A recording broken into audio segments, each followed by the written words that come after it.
तो गाइज चलिए आगे बढ़ते हैं। स्वागत है आपका एक नए क्लास में। गाइज आपने एनाटॉमी ऑफ सेंटेंस पढ़ा, अब हम एनाटॉमी ऑफ सेंटेंस पढ़ने वाले हैं। गाइज आपने सेंटेंस वाले पार्ट को कई छोटे छोटे हिस्सों में बांटा है ना। आपने सब्जेक्ट, आपने हेल्पिंग वर्ब, आपने मेन वर्ब और ऑब्जेक्ट को देखा। अब गाइज वक्त आ गया है कि अब हम सब्जेक्ट को भी छोटे छोटे पार्ट्स में बांटें ताकि आपको और भी अच्छे से समझ में आए, है ना। सब्जेक्ट को जैसा मैंने बताया वो लीडर होता है सेंटेंस का, वो लीड करता है फ्रॉम द फ्रंट। ये डूअर होता है यानी काम करने वाला होता है ना। सब्जेक्ट गाइज यहाँ पे आते हैं। सब्जेक्ट्स को और भी फर्दर पार्ट्स में डिवाइड करते हैं जिसको हम नंबर और जेंडर। नंबर का मतलब गाइस संख्या, है ना, संख्या। और संख्या के हिसाब से हम सब्जेक्ट को दो पार्ट्स में डिवाइड करते हैं, सिंगुलर या प्लूरल। आप में से अभी बहुत लोग सिंगल होंगे, अनमैरिड होंगे, और जैसे ही आपकी शादी हो जाएगी आप डबल हो जाएंगे, है ना।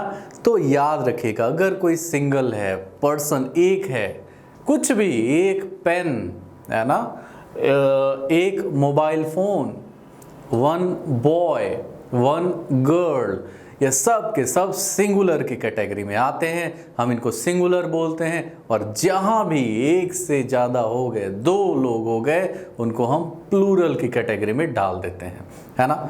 होपफुली आपको कॉन्सेप्ट समझ में आया होगा। जैसे कि एग्जांपल, पेन, एक पेन, है ना, उसको हम प्लूरल एस या ईएस लगाकर बना देते हैं, पेन्स, है ना। एस हमने लगाया यानी ढेर सारे पेन।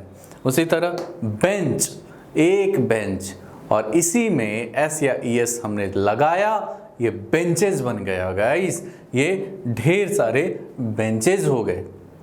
कैमरा, एक कैमरा, कैमराज, ढेर सारे कैमरा, है ना।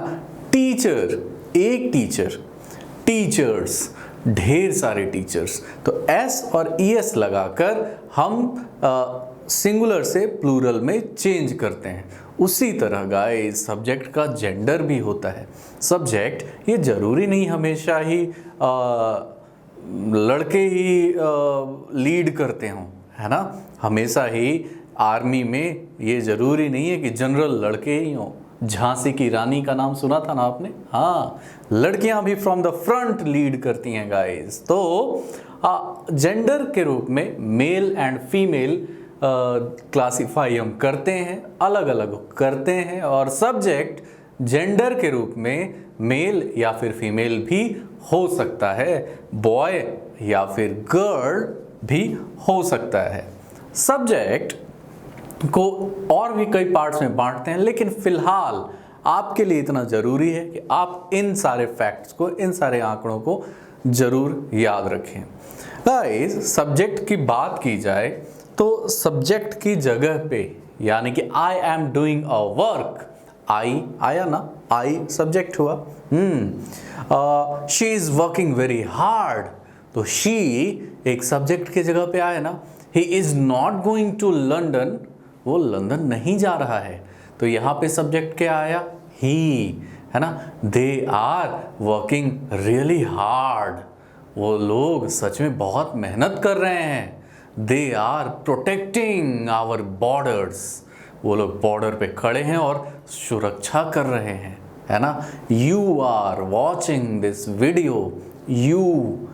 तो गाइज इस तरह के भी हम सब्जेक्ट्स यूज करते हैं, जैसे आई, वी, यू, ही, शी, दे और इट।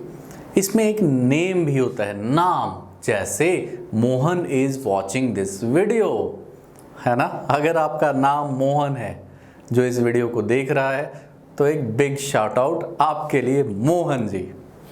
तो ये हुआ गाइस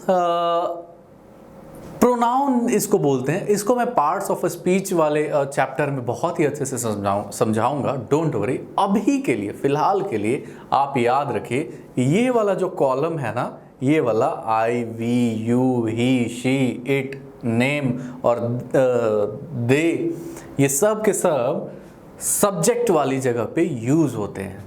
गाइस याद रखिएगा, इनकी अपनी फैमिलीज भी हैं, इनकी अपनी फैमिलीज भी हैं, हर एक की अपनी अपनी फैमिली, भाई बहन भी हैं।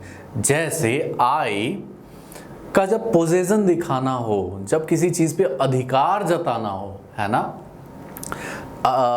माई पेन, जब कोई चीज़ मेरा है उसको हम आई का मतलब मैं और माई का मतलब मेरा, है ना, I and my T-shirt, है ना, my T-shirt, my pen, my class, my students, मेरे स्टूडेंट्स। फाइन, तो आई का पोजेशन अधिकार जताना माई, और मी ये ऑब्जेक्ट वाली जगह पे यूज होता है। आपको अभी थोड़ा ये सब कंफ्यूजिंग लगेगा, लेकिन धीरे धीरे सब समझ में आ जाएगा गाइस, सब समझ में आ जाएगा, चिंता करने वाली बात नहीं है। वी हम लोग, आवर से हम पोजेशन, हम लोग, आवर का मतलब हमारा, आवर क्लास हमारा क्लास, और अस, यू एस, अस ये ऑब्जेक्ट वाली जगह पे यूज होता है। यू हे यू जो वीडियो देख रहा है, योर तुम, तुम्हारा, और लास्ट में फिर से यू ऑब्जेक्ट वाली जगह पे। गाइस ध्यान रखिएगा, ये पूरा चार्ट नरेशन वाले चैप्टर में बहुत काम आने वाला है, बहुत ज़्यादा। और वॉइस और नरेशन से सीजीएल मेंस में सीधा 50 नंबर के क्वेश्चंस आते हैं।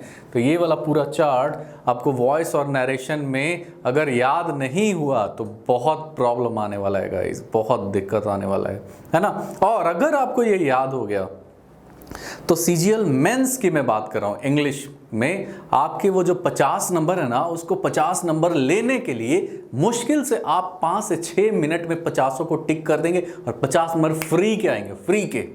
बस आपने थोड़ा सा ये याद करना है ना, थोड़ा सा याद करना है गाइस, आप करेंगे, मुझे पता है। You are the man of action, मैंने बोला था। अगेन ही, वह, हिज उसका, हिम, ठीक है, she her her, she her her, she her her, she का मतलब लड़की, हर पेन यानी उस लड़की का पेन, ठीक है ना, हर बैग उसका बैग, दे का मतलब वो लोग, और देयर का मतलब उनका, देयर कंट्री उनका देश, फाइन, और them, THEM, them, it's it। तो गाइज आपने ये टेबल याद करना है। ये टेबल मैंने यहां पे क्यों दिया, क्योंकि ये वाला जो कॉलम है, कॉलम नंबर 1, 2, 3, तो कॉलम नंबर 1 है, ये पूरा का पूरा कॉलम सब्जेक्ट की जगह पे यूज होता है। जैसे आपको मैंने बताया था, Mohan is working hard, Mohan बहुत हार्ड वर्क कर रहा है। आई एम वर्किंग हार्ड, मैं बहुत हार्ड वर्क कर रहा हूँ, है ना। We are working hard, you are working hard, he is working hard, she is working hard, they are working hard. तो इस तरह से सब्जेक्ट बनता है गाइस। इट इज रेनिंग, है ना। तो इन तमाम प्रोनाउंस का यूज करते हुए हम एक सेंटेंस बना सकते हैं और इसमें सब्जेक्ट के रूप में इनको यूज कर सकते हैं। चलिए, ये आपने समझा सब्जेक्ट के बारे में। अब चलते हैं हेल्पिंग वर्ब की दुनिया में, है ना।